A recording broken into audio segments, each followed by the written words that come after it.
The Big Lebowski was produced, directed, written by the Coen brother combo, Joel and Ethan Coen. The last film we saw of theirs was Fargo, and this particular film is not as successful. In fact, I did not think this was a good film at all.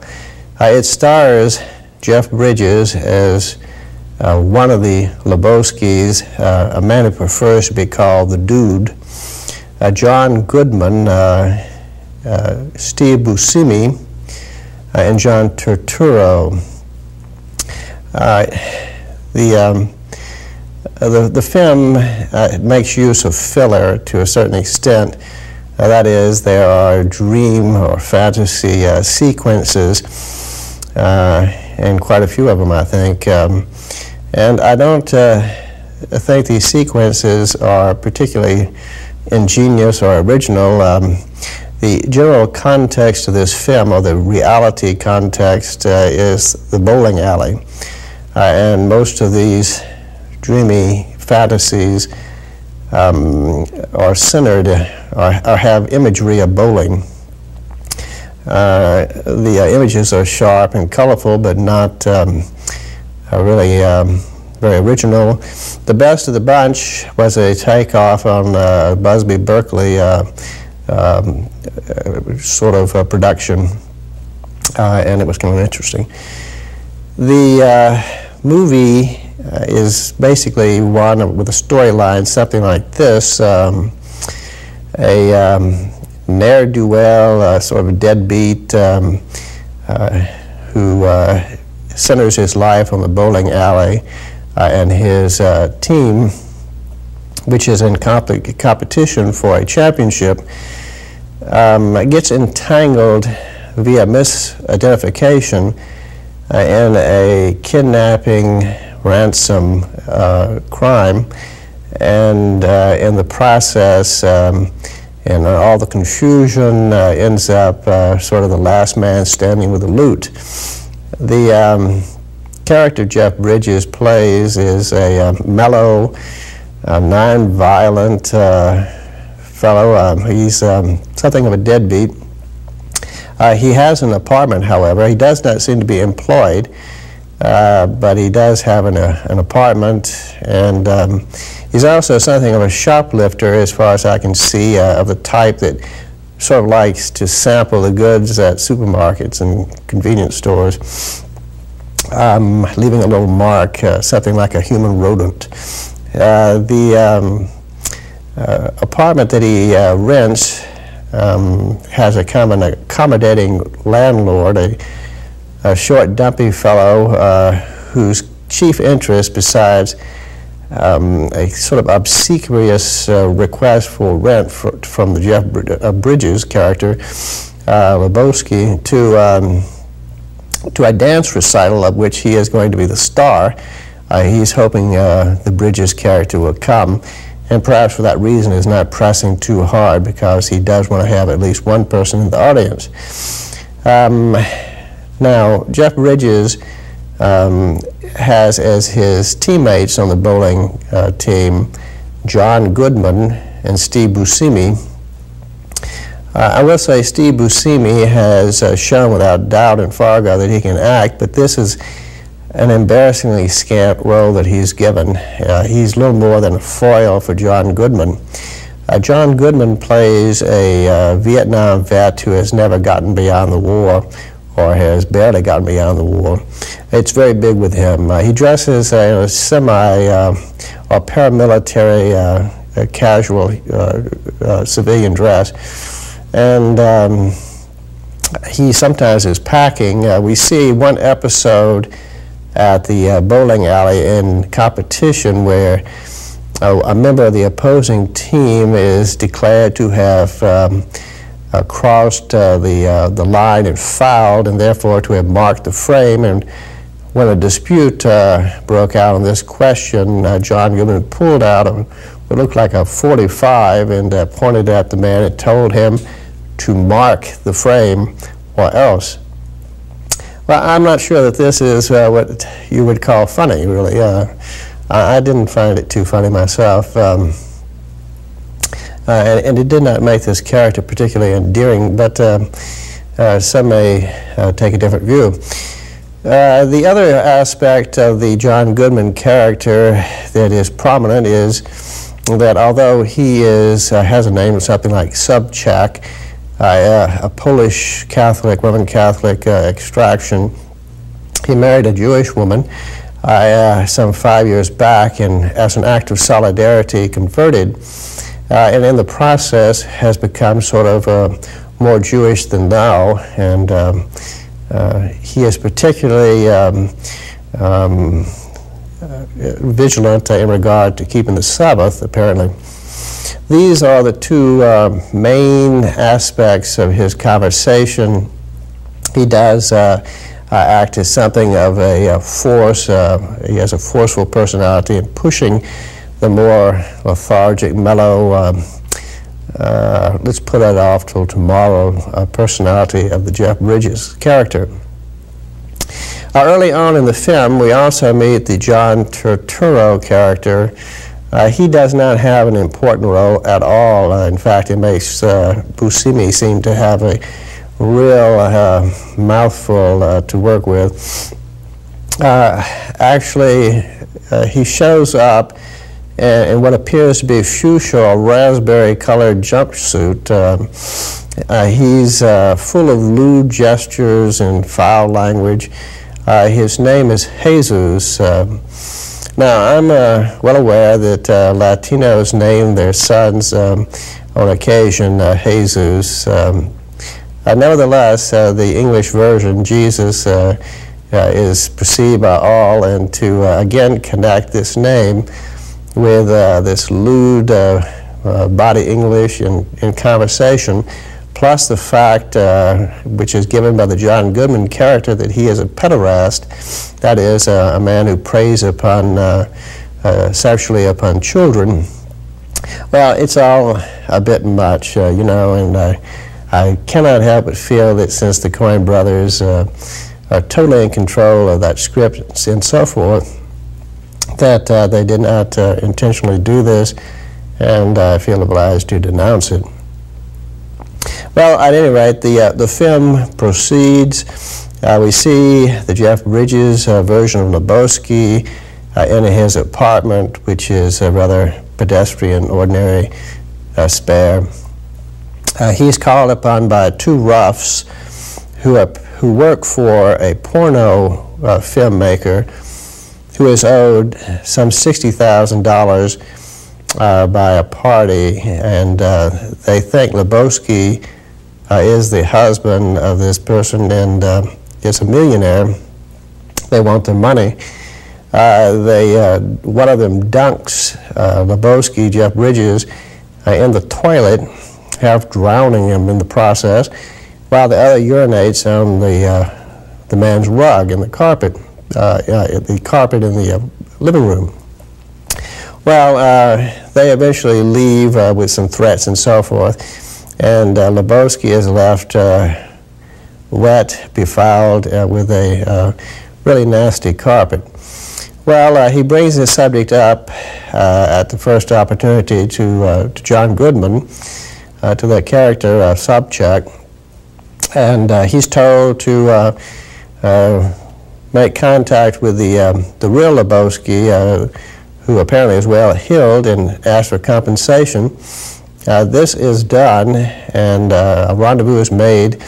The wealthy Lebowski has a male secretary. He invites in Jeff Bridges' character, shows him in the process. Jeff Bridges goes through what is kind of a posh, large abode here.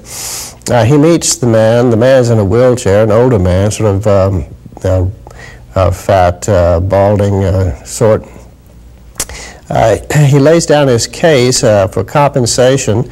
The older Lebowski says no dice, makes some disparaging remarks about Jeff Bridges' version of Lebowski. and basically tells him to beat him. He goes out with the male secretary. Along the way, he picks up a carpet, a Persian rug, telling the male secretary that the elder Lebowski had told him to just select any carpet that he saw that he liked to compensate him for his soiled rug. On the way out, he also encounters a young woman who turns out to be the trophy wife of this older Lebowski, and also an actress in the porno business, and indeed precisely the person who owes the filmmaker $60,000. In the swimming pool, floating on a raft, is one of her usual male leads, Carl Hungus. Upon meeting, this woman immediately offers a sexual act for $1,000. This kind of startles both Jeff Bridges and the male secretary, and so Jeff Bridges mentions that he doesn't have $1,000 on him right now, but we'll go check his ATM. So he exits and goes on off with this new rug, and things seem to be going along pretty well. They're back at the bowling alley.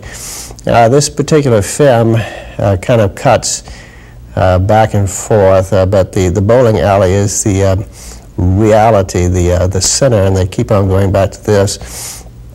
And from this, we have both the incidents relating to the elder Lebowski and the fantasies.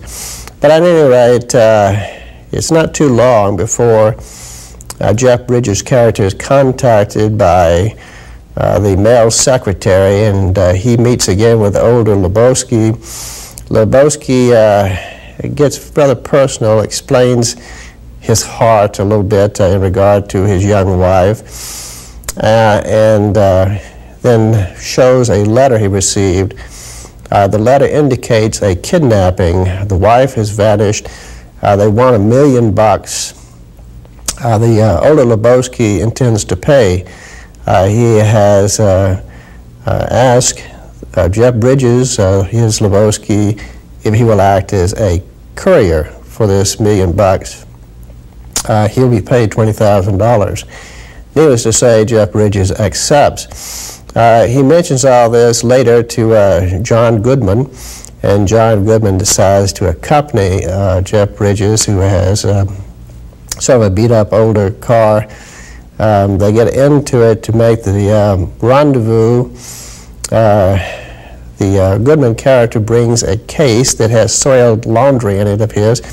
He declares he'll give that to the kidnappers and keep the case for the $1 million because he said it's certain that the trophy wife is a person who's behind this because, one, she wants the money to pay off the porno producer, and two, because she has an idle-rich lifestyle, she needs the bucks. So this is his theory, so he says, we'll just give them the laundry and nobody will be able to say anything and so forth. So Jeff Bridges basically is going to go along with it. There's some squawking. He's not what you would call a moral person, but in his youth, his college days, he was part of the peace protests, civil rights protests, college protests type person, and perhaps there is still a few active embers in his conscience. This episode kind of strokes those embers. But at any rate, John Goodman has the day, and they do make the drop in a foil a little bit because the kidnappers turn out to be on motorcycles. The kidnappers turn out to be three rather peculiar-looking young Germans, of all things. This affords some opportunity to make fun of the Germans, which is not unusual. It does turn out that one of the funniest scenes in the film involves these Germans ordering food at a diner, and the humor relating to the words they used. There are a few comical places in this particular film, generally based on incongruity. For instance, the Mary Ann Moore character in this film, she plays the daughter, sort of estranged of the older Lebowski. She's a feminist artist. She summons Jeff Lebowski's character to her abode to talk about the situation. She makes it known to him, gives him some vital data, that the old man really doesn't have any money at all, that all the money is in a philanthropic foundation, which she is more or less in control of, along with a couple of others, and that he is basically on a modest stipend. Apparently the home itself is probably owned by the foundation, the large abode he lives in. So, armed with this info, it does lead to new speculations as to who is behind this this kidnapping ransom business. Also, there's an opportunity here for a sort of romantic interlude with the Mary Ann Moore character, who, though feminist, enjoys somebody of the Jeff Bridges kind. They do have this little adventure. Parenthetically, the character played by Steve Buscemi has died of a heart attack. He is fetched from a funeral home by John Goodman in a coffee can. John Goodman's character refused to pay for the lowest priced urn, and instead went to a supermarket and got a coffee can. And he took this to the Pacific on a promontory, and he and Jeff Bridges had a little funeral ceremony, sort of a-religious. John Goodman character gave a kind of a prayer in which he said that the man was a good surfer and a good bowler. With that, they threw the dust, supposedly in the Pacific, but the wind was incoming, so it all goes back on them and on the nearby turf. So they shake off the dust and leave. But with all these complicated and peculiar people and events and so forth, it all gets back down to this one business, that is that they end up with the case and the loot, apparently. No one has a claim for it, and apparently the case did in fact have the loot. But be that as it may, this was really not such a very good movie, and eccentric characters do not a good movie make.